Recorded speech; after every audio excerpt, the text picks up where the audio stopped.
ఆపదామపహర్తారం దాతారం సర్వసంపదాం లోకాభిరామం శ్రీరామం భూయో భూయో నమామ్యహం. జై శ్రీమన్నారాయణ. ప్రియ భగవద్బంధువులారా,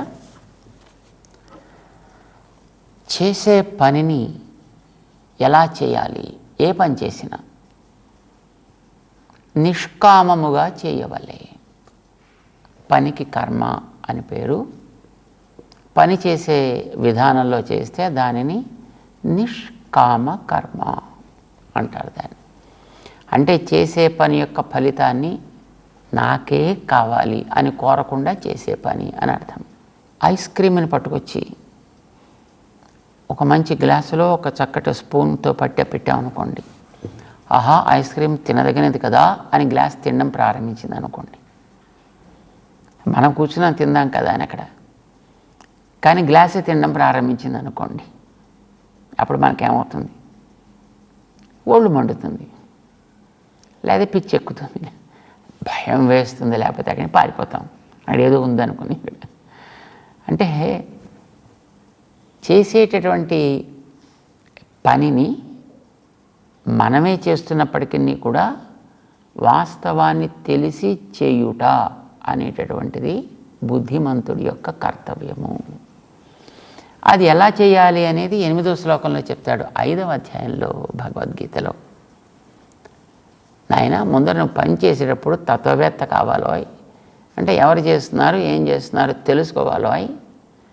అలా తెలిసినట్టయితే నువ్వు ఎలా ఆలోచిస్తూ చేస్తావో చెప్తా విను. నైవ కించిత్ కరోమి అహం కించిత్ న కరోమి. నేనేం చేయటం లేదు, ఇది నా వెనకాతల ఉండి మరొకడు చేయించుకుంటున్నాడు. చేయించుకునేది వాడు కనుక ఫలితము కూడా వానికే తప్ప నేను దీనిని ఆశించాల్సిన అవసరము లేదు. 18వ అధ్యాయం దగ్గర వెళ్ళిపోయిన తర్వాత చెప్తాడండి, పని అంతా మొత్తం నేనే చేస్తున్నాను అనుకుంటారు కదా జనరల్గా మనుషులు. పిచ్చివాడా, నువ్వొక్కడు కూర్చుంటే ఏ పని జరగదోయ్. నువ్వంటే ఆత్మ, నువ్వనేది ఈ శరీరానికి లోపల ఉండే ఆత్మ కదా. పని జరుగుతోంది అంటే ఆత్మ లోపల ఉంది కనుక శరీరం పనిచేస్తోంది, లేకపోతే శరీరం పడి ఉంటుంది అంతే. శవము అంటాం, పనిచేయదు కదా. అంచేత ఇప్పుడు శరీరం పనిచేస్తుందంటే మొదటి కారణం ఎవరు? లోపల ఉండేది ఆత్మ. సరే, ఆత్మ ఒక్కడు ఉంటే జరగదు కదా. శరీరం బయటకు వచ్చిన తర్వాత కూడా ఆత్మ ఉంటుందండి. ఎలా ఉంటుంది అది వేరే విషయం, కానీ ఆత్మ ఉంటుంది. కానీ అప్పుడు పని అయితే జరగదు కదా. ఆత్మ పని జరపాలి అంటే శరీరం ద్వారా పని జరపాలి. అంచేత శరీరం ఒకటి కావాలి. అంచేత పనిలో 2వ షేర్ హోల్డర్ ఎవరు? మొదటిది ఆత్మ, 2వది శరీరం. ఈ శరీరం ఉంది, ఆత్మ ఉంది, కానీ మధ్యలో దీనికి దానికి లింక్ కలిపేటటువంటి తెలివి లేదనుకోండి, పని జరగదు. తెలివి 3వ షేర్ హోల్డర్. ఇప్పుడు తెలివి ఉంది, శరీరం ఉంది, నువ్వున్నావు, కానీ నీ తెలివిని శరీరం దాకా నడిపించేటటువంటి ఒక సాధనం కావాలి కదా, ఇంద్రియాలు. లేకపోతే పని చేయగలుగుతావా? నో. ఇప్పుడు బ్యాటరీలో పవర్ ఉందండి, అక్కడ ఒక డివైస్ ఉంది, ఆ డివైస్ పనిచేయాలి. బ్యాటరీ నుంచి ఆ డివైస్ దాకా ఒక లింక్ కావాలి కదా, ఒక కనెక్టివిటీ కావాలి కదా. ఆ కనెక్టివిటీ ఉంటే పని జరుగుతుంది. అది ఇంద్రియం చేస్తుంది. అధిష్టానం తథా కర్త కరణంచ పృథక్ విధం వివిధాచ పృథక్ చేష్ట. ఇది 4వది. ఇన్ని ఉన్నా దీన్ని నేను నడిపించాలి అని అనుకునే వెనకాతల వాడెవడో ఒకడు ఉంటాడు, పరమాత్మ అని అంటాం. వాడు కనుక లేకపోతే నువ్వు పనిచేయవు, నీ కరణాలు పనిచేయవు, నీ జ్ఞానం పనిచేయదు, నీ శరీరం పనిచేయదు. ఆయన 5వ షేర్ హోల్డర్. మొత్తం ఎంతమంది షేర్ హోల్డర్స్? ఐదుగురు. ఒక పని జరిగిందంటే ఐదుగురు కలిస్తే పని జరుగుతుంది. మరి ఐదుగురు కలిస్తే పని జరుగుతుండేటప్పుడు నేను ఒక్కడనే చేస్తున్నా, ఇదంతా నేనే సాధించాను అని నువ్వు విర్రవీగితే ఏమనాలి? దొంగ. ఐదుగురు షేర్ హోల్డర్స్ పెట్టుబడి పెట్టి ఒక వ్యాపారం చేస్తుంటే వచ్చిన ప్రాఫిట్ అంతా నాదే, నేను క్యాష్ కౌంటర్లో కూర్చున్నాను కనుక అని ఒకడు అన్నాడు అనుకోండి, దాంట్లో వాడు ఏమంటారండి? ఒప్పుకుంటారా మిగతా వాళ్ళంతా? ఐదుగురికి ఎవడెవడికి ఎంతెంత షేర్ వెళ్ళాలో అంతంత షేరు వెడితేనే వాడు ఆ చేసినటువంటి క్లెయిమ్ ఏదో దాంట్లో కొంతైనా వాడు పొందగలుగుతాడు, లేకపోతే వాడికి అది పొందే అర్హత ఉండదు. ఇది వ్యాపారంలో మనకు తెలుసును. శరీరంతో చేసే పని కూడా అంతేనా? ఇక్కడ కూడా 5 కలిస్తేనే నీకు ఈ పని జరుగుతోంది. మరి అలాంటప్పుడు నేనే చేస్తున్నదంతా నాదే కనుక నాకే ఈ ఫలితం అంతా కావాలి అనడం కూడా మిగతా నలుగురు దగ్గర నుంచి వారి షేర్ని లాక్కోవడం అనేటువంటి దొంగతనం కదా, ఇది గ్రాబింగ్ కదా, ఇది కబ్జాదారీతనం కదా, పనికి రాదు సుమా. అంచేది ఎక్కడిది అక్కడ ఎవరిది వాళ్ళకి అందేటట్టు చూడటం అనేటటువంటిది బుద్ధిమంతుడి యొక్క కర్తవ్యము, తత్వవేత్త యొక్క కర్తవ్యం ఇది. తత్వవేత్త అంటే వాస్తవాన్ని తెలుసుకున్నవాడు అర్థమాడు, ఏదో పెద్ద పదం అని అనుకోకండి. అందుచేత మనిషికి పని చేసేటప్పుడు కర్తృత్వాన్ని తనొక్కడి మీద పెట్టుకోకూడదు. ఆ చేసే పని ఇదంతా నా వల్లనే జరిగింది ఏమంటాం? దీన్ని సంఘం అంటాం. ఎంత నా వల్లే, అసలు నేను లేకపోతేనండి, నో నథింగ్. నీ వల్ల జరిగిందా?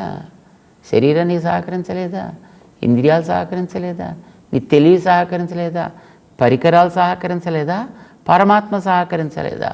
ఇందులో ఏది సహకారం లేకపోయినా నీకు పని జరిగి ఉండేది కాదు. కనుక అంత నా వల్లనా? తప్పిది. దాన్ని సంఘం అంటాం. సంఘమును కూడా త్యాగం చేయవలే, కర్తృత్వాన్ని త్యాగం చేయవలే, సంఘమును త్యాగము చేయవలే. మరి ఇప్పుడు దాని మీద వచ్చే ఫలితము అది నా ఒక్కడికేనండి అంటే అది కూడా తప్పే కదా. అంచేత ఫల త్యాగము కూడా అవసరము. ఫల సంఘ కర్తృత్వ త్యాగపూర్వకంగా పని చేయాలి. అలా పని చేస్తే ఆ చేసే పనికి నిష్కామ కర్మ అని పేరు పెట్టారు. అంటే మనసులో కేవలం తన ఒక్కడికే అనే కోరిక లేకుండా చేయుట. ఈ మూడిట్లో కూడా మూలమైనటువంటిది కర్తృత్వం.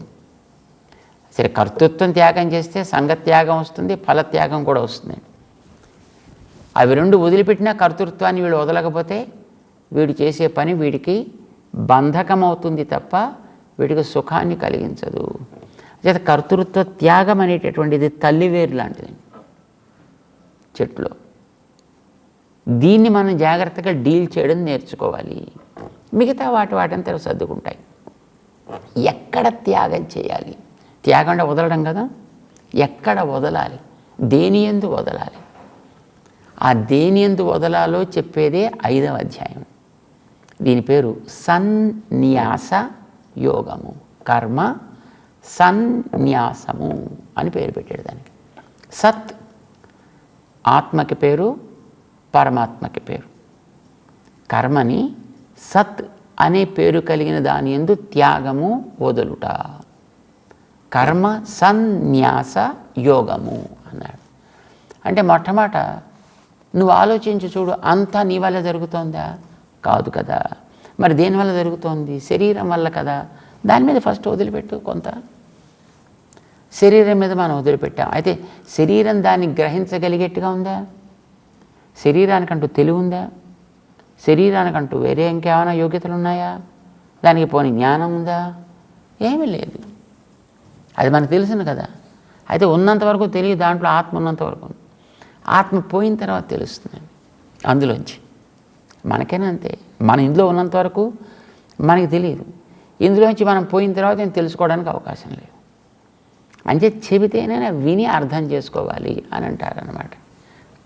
దేనిని ఎలా వదిలిపెట్టాలి? దీని మీద శరీరం అనేది సహజంగా తెలివి ఉన్నది కాదు కానీ దాని మీద వదలడం అనేటటువంటి పెద్దగా అవసరం లేదు దానికి. శరీరాన్ని పని చేయించేది ఎవరు? లోపల ప్రాణం లేకపోతే శరీరం పనిచేస్తుందా? పని చేయట్లేదు. అంచేత శరీరానికి కూడా మూలం ఎవరు అంటే ప్రాణం. పోనీ ప్రాణం మీద వదిలిపెడదామా అంటే ప్రాణం అనేటటువంటిది సంచరించేటటువంటి ఒక భూతం, అది ఒక పదార్థం, ఒక ద్రవ్యం. అది వాయువు అనేది ఒక ద్రవ్యం. ఈ వాయువుని మనం తీసుకున్నప్పుడు అది ఒక్కొక్క చోటకి వెళ్ళి ఒక్కొక్క పని చేస్తుంది. అది ముక్కు ద్వారా ఒక పని చేస్తుంది, గుండె దగ్గరికి వెళ్ళి ఒక పని చేస్తుంది, అది కంఠం దగ్గరికి వచ్చి ఒక పని చేస్తుంది, హృదయం దగ్గరికి వెళ్ళి మరొక పని చేస్తుంది, నాభి దగ్గరికి వెళ్ళి మరొక పని చేస్తుంది. ఒక్కొక్క చోట ఒక్కొక్క పని చేస్తుంది. కనుక చేసే పనిని పెట్టి అక్కడికి వెళ్ళినటువంటి ఆ వాయువుకి పేర్లు మార్చారు. ప్రాణ, అపాన, వ్యాన, ఉదాన, సమాన. ఏం పనులు చేస్తుందో కూడా చెప్పారు అక్కడ. అలాగే దీనికి ఇంకొక 5 రకాలుగా అది ఇంకా కొంచెం సబ్ డివైడ్ అయి చేసే పనులు కూడా ఉన్నాయి. దానికి పేరు నాగ, కూర్మ, కృకర, దేవదత్త, ధనంజయ అనేది పేర్లు పెట్టారు. ఆయా పేర్లతోటి వెళ్ళి ఆయా పనులు చేస్తున్నాయి కనుక వాటికి పేర్లు పెట్టారు. పోనీ వాటికి తెలివి ఉందా? అదే వాయువు మన చుట్టూ ఉండే బయట కూడా సంచరిస్తుంది, కానీ దానికి ఏం తెలియట్లేదు. అందుచేత శరీరం మీద వదలడం కంటే, ప్రాణాల మీద వదలడం కంటే, ఆ ప్రాణాలు ఎప్పుడూ ఉండట్లేదు. ఒక్కొక్కసారి అవి ఉంటున్నాయి, దీన్ని పని చేస్తున్నాయి. ఒక్కొక్కసారి అవి పోతున్నాయి, దీన్ని పనికి రాకుండా చేస్తున్నాయి. ప్రాణాలు కూడా వాటంతటవి వచ్చి వాటంతట పెడుతున్నాయా? లేదు. వాటిని కూడా నడిపించేది ఏదో ఒక ప్రేరణ ఉంది వెనకాతల. దాని పేరు ఆత్మ. కనుక ఇప్పుడు మనం ఎక్కడ వదులుదాం? ఆత్మ యందు వదలచ్చు. ఆత్మ అంటే మనమే కదా. కనుక మనం స్వతంత్రంగా లేం కదా. అంచేత మన మీద వదలడం ఏమిటి? కర్తృత్వాన్ని. మనని కూడా నడిపించేవాడు ఎవడైనా ఉంటే ఎస్, వాడి మీద వదలచ్చు. ఎవడు మన నడిపిస్తున్నది మనకు తెలియదు, మనకు కనపడ్డు. కనుక దాని శాస్త్రాలు చెబితే మనం తెలుసుకోవాలి. పెద్దలైనటువంటి మహానుభావులు, గురువులు చెప్తే మనం తెలుసుకోవాలి. వాళ్ళు మనకి చెప్పే మాట. వెనకాతల పరమాత్మ అనేవాడు ఉన్నాడా? ఆ పరమాత్మ నీకు శక్తినిస్తున్నాడు, నీ ద్వారా బుద్ధిని ప్రేరేపిస్తున్నాడు, ఆ బుద్ధి ద్వారా మనస్సుని నడిపిస్తున్నాడు, మనస్సు ఇంద్రియాలు నడిపిస్తోంది, ఇంద్రియాలు శరీరాన్ని నడిపిస్తున్నాయి, ఆ శరీరం అవయవాల్ని నడిపిస్తూ పనులు సాగిస్తుంది. రైట్? సో ఇంతటికీ వెనకాతల మూల కారణం ఆ లోపల ఉండేటువంటి వాడు ఇలా ఉంటాడు అలా ఉంటాడని మనకు తెలియదు. అసలు మనమే ఎలా ఉంటామో మనకు తెలియదు కదా. ఇప్పుడు మన వాళ్ళు ఏదో రకరకాల ఈ స్కాన్స్ చేస్తున్నారు కదా. ఏదో సిటీ స్కాన్ లాంటిది, ఏదో పెట్ స్కాన్ లాంటిది, ఇంకా అదేదో స్కాన్ లాంటిది అని చేస్తున్నారు. దాంతో లోపల దాకా వెళ్ళి పరీక్ష చేసి చూశారు, ఏమైనా కనిపిస్తుందేమో. ఇప్పటిదాకా అయితే అట్లాంటిది ఏమీ కనిపించలేదు. What they call is the God element. So అలాంటిది ఏదైతే ఇప్పటిదాకా మనకేం కనిపించలేదు. సరే, మనకు కనిపించకపోయినా అది ఉందని మనకి శాస్త్రం చెప్తోంది కనుక దాన్ని మనం అంగీకరిద్దాం. అది ఉన్నది అనేది మనకి ఇప్పుడు కనిపించేటటువంటి ఆలోచన ద్వారా, మనకి తలిచేటటువంటి తలంపు ద్వారా మనకి తెలుస్తోంది. ప్రమాణానికైతే అందుతోంది అది. కనుక దాని పేరు సత్ అని అందాం. ఆ సత్ యందు నువ్వు దీన్ని భారాన్ని అట్టేపెట్టు. అంటే దానికి పేరేం పెట్టేదానికి? సత్ అనేటటువంటి దాని యందు నువ్వు ఉంచటం అంటే న్యాసము చేయుట. దాని పేరు సతి న్యాసము, సన్యాసము. దేన్ని పెడుతున్నావు నువ్వు ఎందుకని? కర్మని, కర్మ ఫలితాన్ని, చేసేటప్పటి కర్తృత్వాన్ని. రైట్? కర్మని, కర్తృత్వాన్ని, ఇవి రెంటిని మనం త్యాగం చేస్తున్నాం. సత్యందు త్యాగం చేస్తున్నాం కనుక సన్యాసము. కర్మని త్యాగం చేస్తున్నాం కనుక కర్మ సన్యాసము.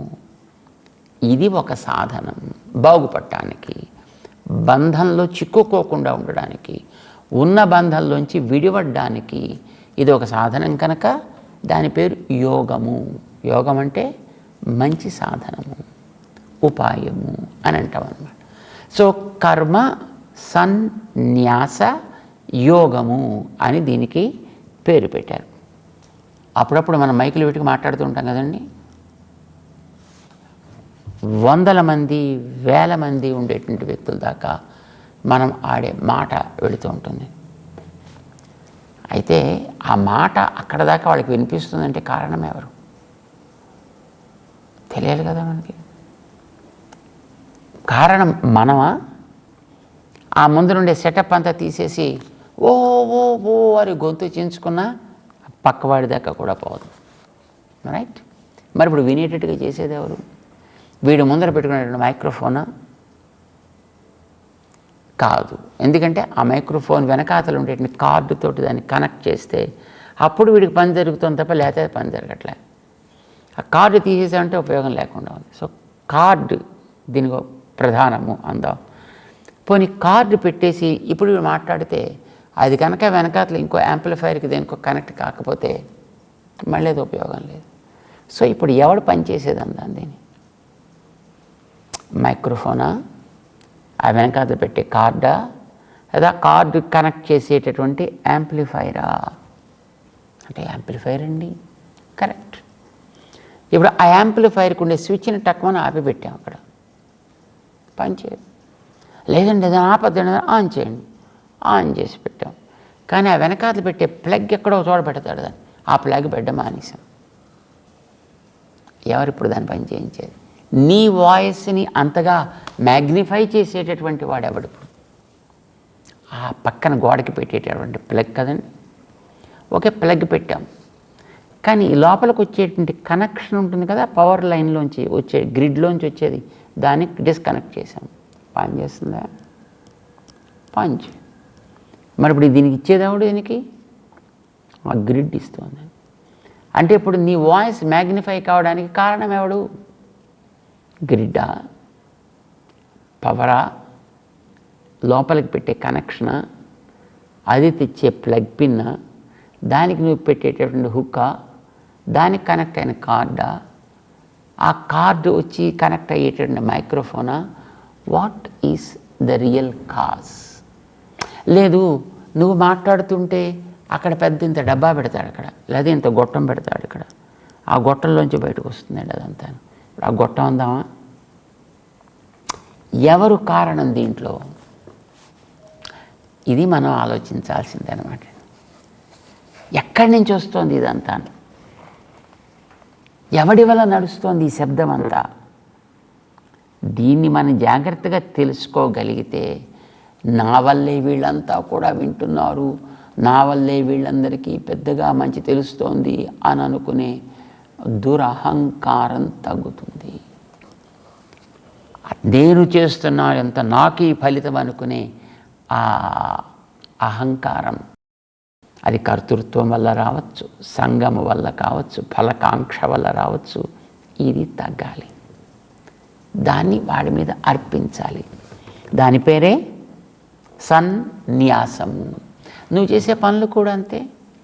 నువ్వు ఈ శరీరంతో చేసే ఏ పనైనా అది కొత్త శరీరం వల్ల కాదు, లేదు లోపల ఇంద్రియాల వల్ల మాత్రమే కాదు, లేదా ప్రాణం వల్ల కాదు, లేదా దాన్ని నడిపే మనస్సు వల్ల కాదు, మనస్సును కూడా వెనక నడిపించే బుద్ధి వల్ల కాదు, బుద్ధికి ఆధారమైనటువంటి జ్ఞానం వల్ల కాదు, జ్ఞానాన్ని అందించేటటువంటి ఆత్మకి కాదు, ఆత్మకి వెనకాతల ఉండి నడిపించేటటువంటి పరమాత్మ కారణం.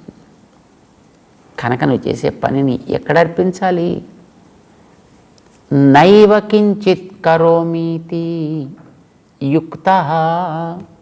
ఆ వెనకాత నడిపించేవాడెవడో వాడికి యుక్, కనెక్ట్ చేయవాడికి. మన్యేత, ఇది శరీరంతో చేసే పని కాదు.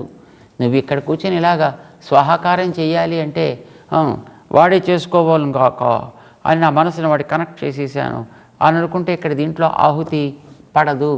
ఆహుతి శరీరం ద్వారా మాత్రమే జరగాలి. చేతడు పని మారడానికి వీల్లేదు సుమా. పని చెయ్యవలే. యుద్ధం చెయ్యాలి అంటే నీకు యుద్ధం బాధ్యత కనుక చెయ్యి. యుక్తో మన్యేత, జ్ఞానాన్ని మాత్రం తీసుకెళ్ళి వెనకాతల వాడికి కనెక్ట్ చేయి.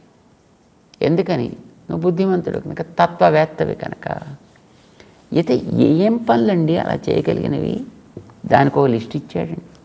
పశ్యన్, శృణ్వన్, స్పృశన్, జిఘ్రన్, అశ్నన్, గచ్చన్, స్వపన్, శ్వసన్, ప్రలపన్, విసృజన్, గృహ్ణన్, ఉన్మిషన్, నిమిషన్నపి. ఏదో కొన్ని చెప్పాలి కనుక చెప్పాడు ఆయన. ఇంకా ఇలాంటివి ఎన్ని ఉన్నాయో అన్నీ. ఇందులో ఏది చేస్తున్నప్పటికీ కూడా ఇంద్రియాణి ఇంద్రియార్థేషు వర్తంతే ఇతి ధారయన్.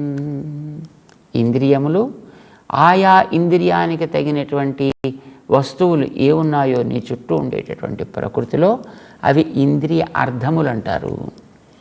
ఆ ఇంద్రియానికి ప్రయోజనాన్ని కలిగించేటటువంటి మరొక ద్రవ్యము కన్ను. కంటికి సార్థకత దేనివల్ల? బయట ఉండేటటువంటి రూపాల వల్ల. అంటే రూపాలు అలాగా ఆకాశంలో తేలుతూ ఉండవు కదా, రూపాలు దేన్నో ఒకదాన్ని పట్టుకొని ఉంటాయి. తెలుపు గోడ, తెలుపు వస్త్రము, తెలుపు పుష్పము, తెలుపు గొడుగు, తెలుపు దీపము. ఏదో తెలుపు అనేటటువంటిది ఒక గుణం అయితే ఈ గుణం ఆశ్రయించుకునేటటువంటి ఒక ద్రవ్యం ఉంటుంది. నీ కంటికి ఆ రూపాశ్రయమైనటువంటి వస్తువేదో అది నీకు దానికి అర్థము. అంచేత అది ఇంద్రియార్థము అయింది. ఇంద్రియాణి ఇంద్రియార్థేషు వర్తంతే. ఈ ఇంద్రియం దానికి తగినది రూపం కనుక రూపవత్ అయినటువంటి వస్తువుతోటి అది చేరును. దాంతో అది చేరిందంతే. మిగతా దాంతో నాకేం సంబంధం కనుక దానికి అది ఎందుకుంది, ఈ దాన్ని ఎందుకు చూసింది, దాని గురించి నేను బాధ్యతని వహించడం, నా మీద కర్తృత్వాన్ని పెట్టుకోవడం అనేటటువంటిది సబబు కాదు. ఇది నీకు మనస్సులో స్థిరముగా ఉండాలి. ఒక కర్మ అనుభవం కోసం నీకు ఎదుట ఆ వస్తువు కనిపించింది, ఆ వస్తువుతోటి నీ నేత్రము ప్రవర్తించింది, దాని యందు భారము వెనకాత నడిపించేవాడు ఒకడున్నాడు. వాడి మీదైనా వదిలిపెట్టు, లేకపోతే ఇంద్రియాన్ని ఇంద్రియార్థం మీదైనా వదిలిపెట్టు. నువ్వు దాంట్లో ఏ రకమైనటువంటి పట్టింపు ఉండద్దు. నువ్వు అలా ఉండగలిగితే అప్పుడు నువ్వు కర్మ సన్యాసము చేసావు అని అర్థం. పశ్యన్, శృణ్వన్, చెవికి కూడా. చెవికి అర్థమేది అంటే శబ్దాన్ని ప్రొడ్యూస్ చేసేటటువంటి ద్రవ్యాలు. శబ్దం అనేది ఒక గుణం కదా, దీన్ని అందించేటటువంటి ద్రవ్యాలు ఉన్నాయి.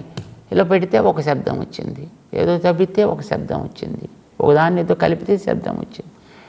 ఆ శబ్దమును జరిపేటటువంటి శబ్దమును కలిగించేటటువంటి పదార్థాలు ఏవో ఉన్నాయి, అవి దాన్ని ప్రొడ్యూస్ చేస్తున్నాయి, ఇది దాన్ని గ్రహిస్తోంది. దాంట్లో నువ్వు కేవలం సాక్షి మాత్రమే. ఇంద్రియాణి ఇంద్రియార్థేషు వర్తంతే ఇతి ధారయన్ నైవ కించిత్ కరోమీతి మన్యేత.